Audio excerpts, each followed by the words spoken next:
Cinderella, or the Little Glass Slipper. There once lived a gentleman and his wife, who were the parents of a lovely little daughter.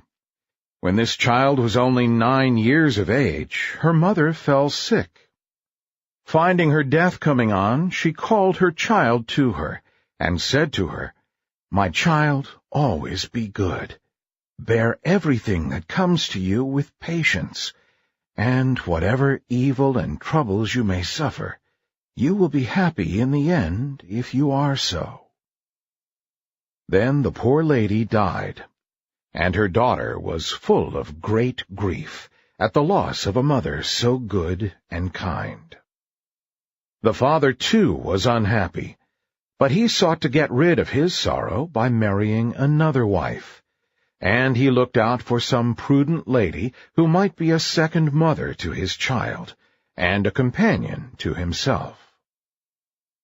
His choice fell on a widow lady, of a proud and tyrannical temper, who had 2 daughters by a former marriage, both as haughty and bad-tempered as their mother. No sooner was the wedding over than the stepmother began to show her bad temper. She could not bear her stepdaughter's good qualities, that only showed up her daughter's unamiable ones still more obviously, and she accordingly compelled the poor girl to do all the drudgery of the household. It was she who washed the dishes, and scrubbed down the stairs, and polished the floors in my lady's chamber, and in those of the 2 pert misses, her daughters. And while the latter slept on good feather beds in elegant rooms, furnished with full-length looking-glasses, their sister lay in a wretched garret on an old straw mattress. Yet the poor thing bore this ill-treatment very meekly, and did not dare complain to her father, who thought so much of his wife that he would only have scolded her. When her work was done, she used to sit in the chimney-corner amongst the cinders, which had caused the nickname of Cinderella to be given her by the family. Yet, for all her shabby clothes, Cinderella was 100 times prettier than her sisters, let them be dressed ever so magnificently. The poor little cinder-wench! This harsh stepmother was a sore trial to her.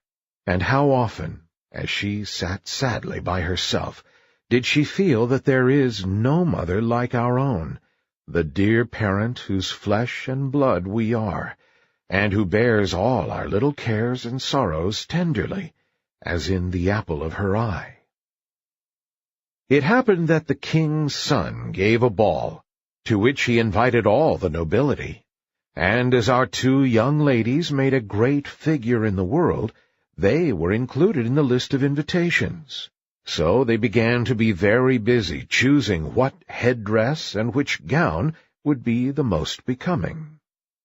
Here was fresh work for poor Cinderella, for it was she, forsooth, who was to starch and get up their ruffles, and iron all their fine linen, and nothing but dress was talked about for days together. "I," said the eldest, "shall put on my red velvet dress with my point lace trimmings." "And I," said the younger sister, "shall wear my usual petticoat, but shall set it off with my gold-brocaded train and my circlet of diamonds." They sent for a clever tire-woman to prepare the double rows of quilling for their caps, and they purchased a quantity of fashionably cut patches. They called in Cinderella to take her advice, as she had such good taste, and Cinderella not only advised them well, but offered to dress their hair, which they were pleased to accept. While she was thus busied, the sister said to her, "And pray, Cinderella, would you like to go to the ball?" "Nay, you are mocking me," replied the poor girl. "It is not for such as I to go to balls." "True enough," rejoined they. "Folks would laugh to see a Cinderella at a court ball." These 2 stepsisters were very cruel to Cinderella, and ill-used her much. Ah, what sweet friends are our own born sisters! There can be no substitutes like them in the whole wide world. Any other but Cinderella would have dressed their hair awry to punish them for their impertinence, but she was so good-natured that she dressed them most becomingly, although they disdained her, and while they would themselves make a great figure in the world, sought to degrade and lower her. See how the lovely disposition of Cinderella shines out. Although she was not allowed to go to the ball of the king's son, she not only advised them well how they could array themselves to appear to the best advantage, but she even, what greatness of heart to do that, with her own hands dresses their hair, and in the most becoming manner her delicate taste can suggest. The two sisters were so delighted that they scarcely ate a morsel for a couple of days. They spent their whole time before a looking-glass, and they would be laced so tight to make their waists as slender as possible that more than a dozen stay-laces were broken in the attempt. The long-wished-for evening came at last, and these proud misses stepped into the carriage and drove away to the palace.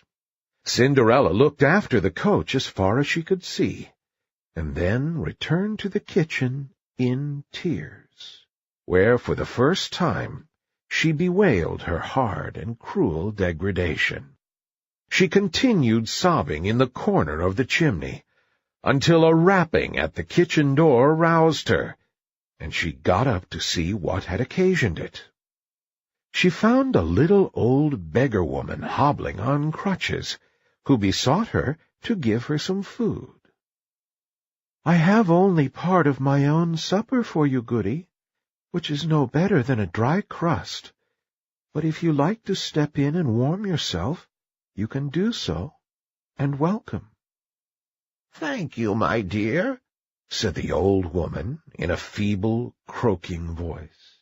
She then hobbled in and took her seat by the fire. "Hey, dearie me, what are all these tears, my child?" said the old woman. And then Cinderella told the old woman all her griefs, how her sisters had gone to the ball, and how she wished to go too, but had no clothes or means to do so. "But you shall go, my darling," said the old woman, "or I am not Queen of the Fairies, or your godmother. Dry up your tears like a good goddaughter, and do as I bid you, and you shall have clothes and horses finer than anyone." Cinderella had heard her father often talk of her godmother, and tell her that she was one of those good fairies who protect children. Her spirits revived, and she wiped away her tears. The fairy took Cinderella by the hand and said, "Now, my dear, go into the garden and fetch me a pumpkin." Cinderella bounded lightly to execute her commands, and returned with one of the finest and largest pumpkins she could meet with. It was as big as a beer barrel, and Cinderella trundled it into the kitchen, wondering what her godmother would do with it. Her godmother took the pumpkin and scooped out the inside of it, leaving nothing but rind. She then struck it with her wand, and it instantly became one of the most elegant gilt carriages ever seen. She next sent Cinderella into the pantry for the mouse-trap, bidding her bring 6 little mice alive, which she would find in the trap. Cinderella hastened to the pantry, and there found the mice as the fairy had said, which she brought to the old lady, who told her to lift up the door of the trap but a little way and very gently, so that only one of the mice might go out at a time. Cinderella raised the mouse-trap door, and as the mice came out one by one, the old woman touched them with her wand, and transformed them into fine, prancing, dapple-gray carriage-horses with long manes and tails, which were tied up with light blue ribbons. "Now, my dear good child," said the fairy, Here you have a coach and horses, much handsomer than your sister's, to say the least of them. But as we have neither a postillion nor a coachman to take care of them, run quickly to the stable where the rat-trap is placed, and bring it to me."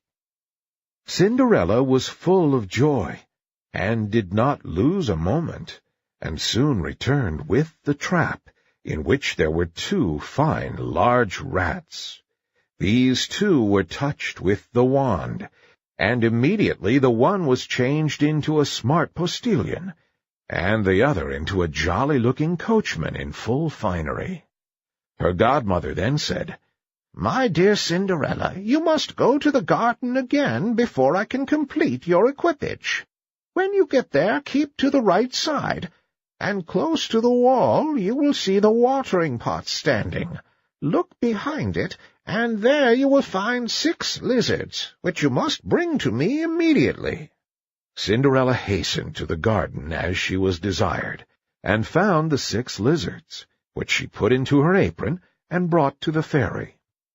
Another touch of the wonderful wand soon converted them into 6 spruce footmen in dashing liveries, with powdered hair and pigtails, 3-cornered cocked hats and gold-headed canes, who immediately jumped up behind the carriage as nimbly as if they had been footmen and nothing else all their lives.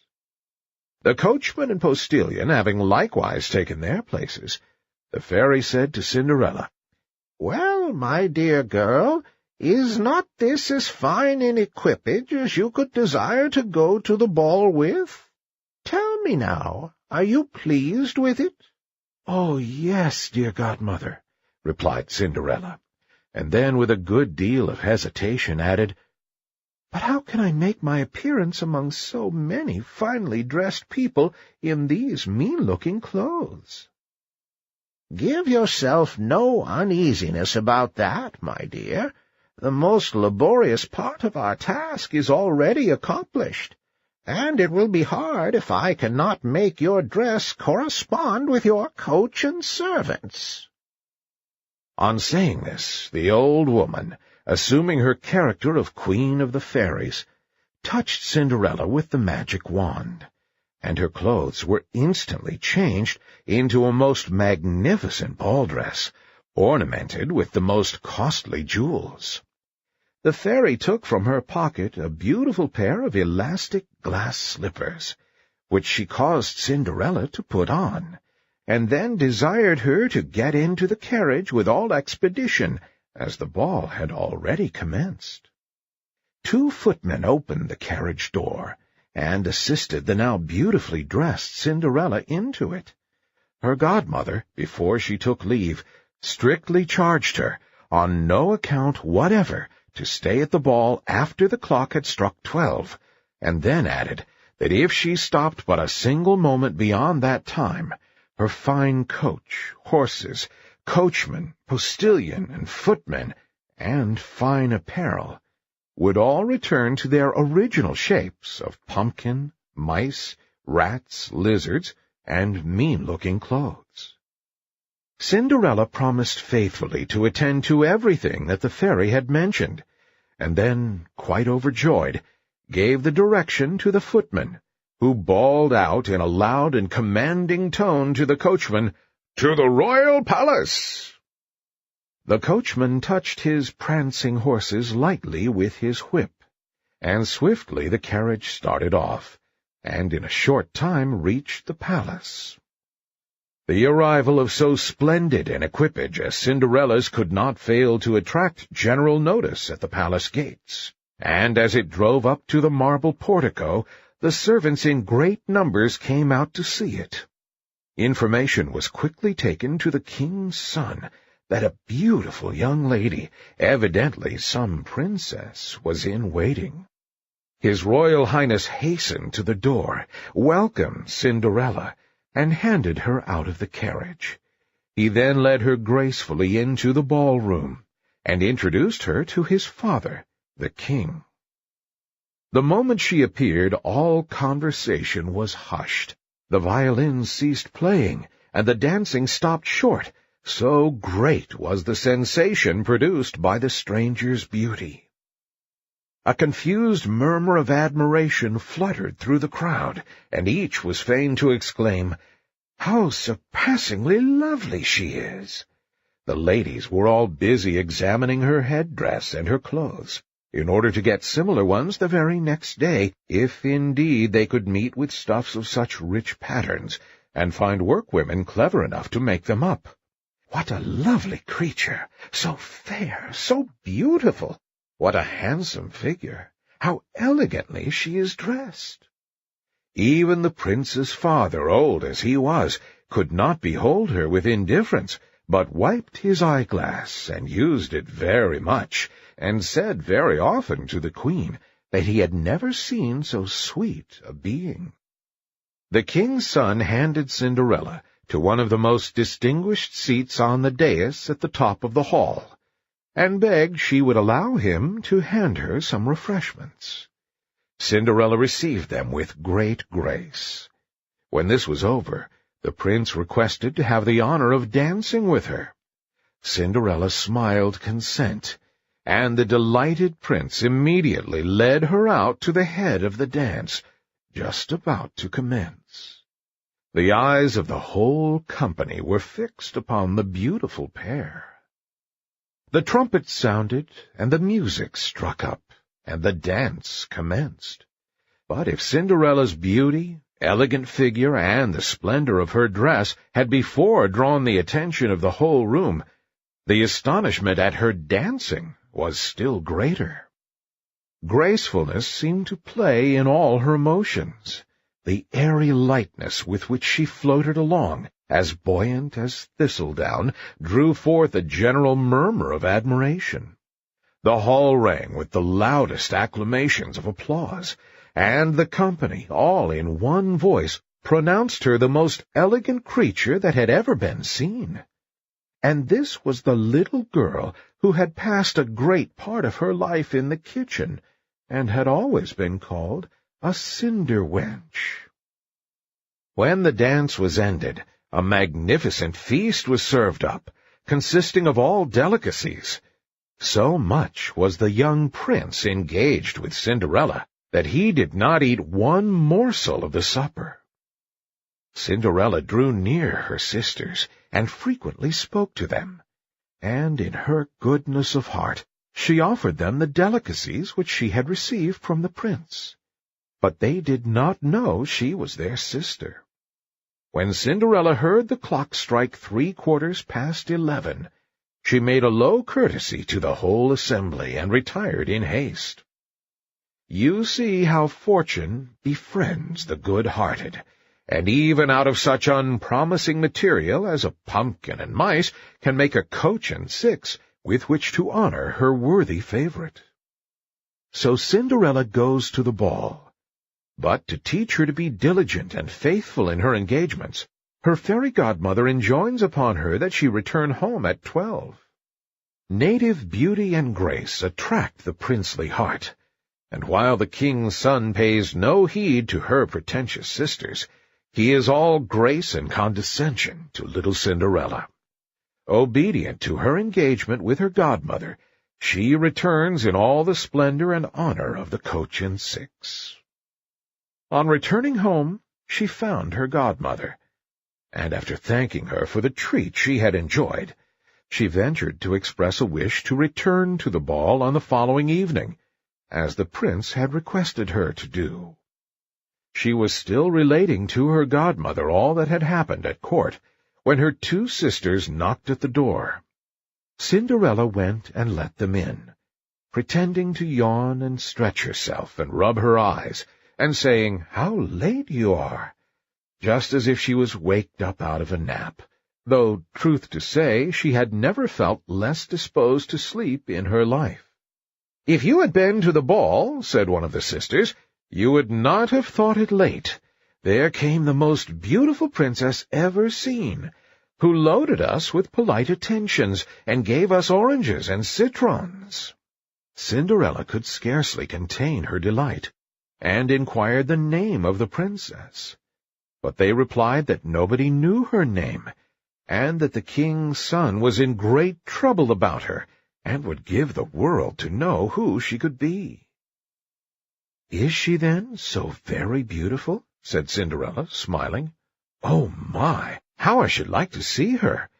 Oh, do, my Lady Javotte, lend me the yellow dress you wear every day, that I may go to the ball and have a peep at this wonderful princess." "A likely story indeed," cried Javotte, tossing her head disdainfully, "that I should lend my clothes to a dirty Cinderella like you." Cinderella expected to be refused, and was not sorry for it, as she would have been puzzled what to do had her sister really lent her the dress she begged to have. On the following evening the sisters again went to the court ball, and so did Cinderella, dressed even more magnificently than before. The king's son never left her side, and kept paying her the most flattering attentions. The young lady was nothing loath to listen to him, so it came to pass that she forgot her godmother's injunctions, and indeed lost her reckoning so completely that before she deemed it could be 11 o'clock, she was startled at hearing the first stroke of midnight.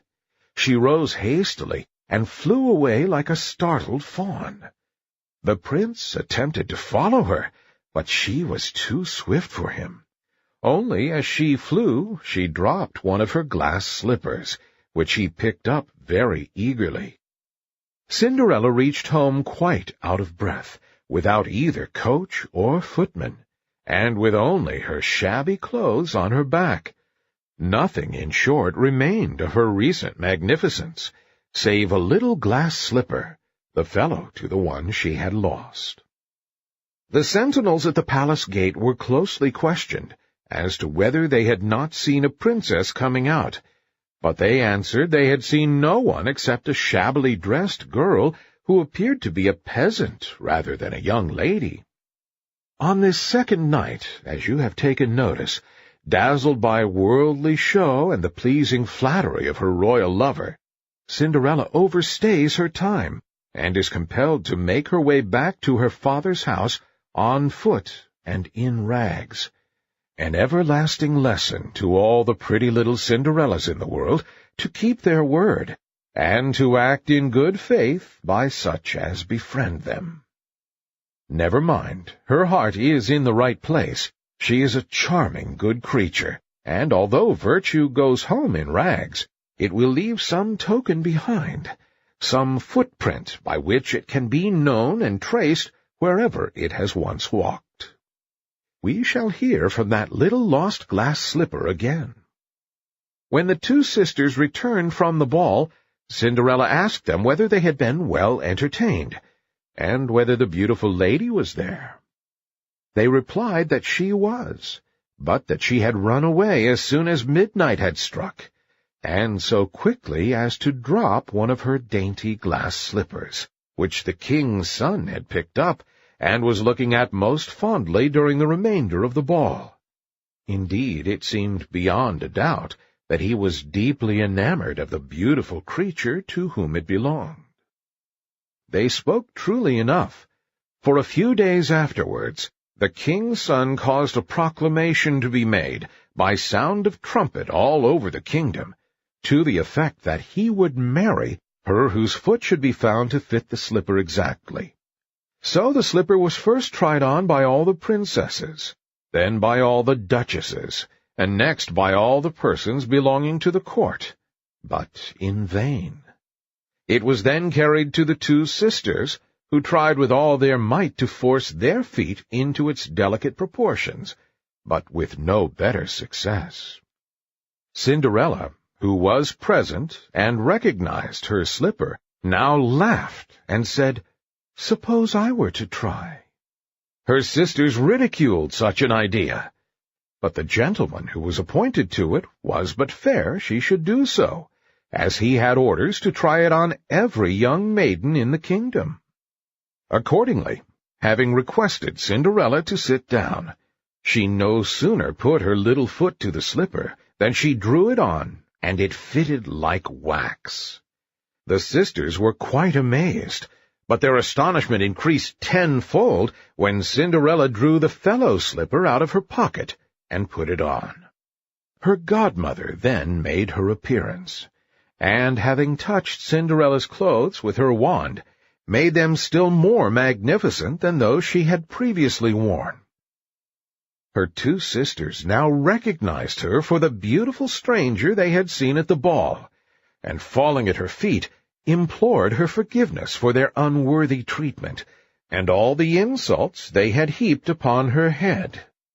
Cinderella raised them, saying, as she embraced them, that she not only forgave them with all her heart, but wished for their affection. She was then taken to the palace of the young prince, in whose eyes she appeared yet more lovely than before, and who married her shortly after. Cinderella, who was as good as she was beautiful, allowed her sisters to lodge in the palace, and gave them in marriage that same day to 2 lords belonging to the court. The amiable qualities of Cinderella were as conspicuous after as they had been before marriage.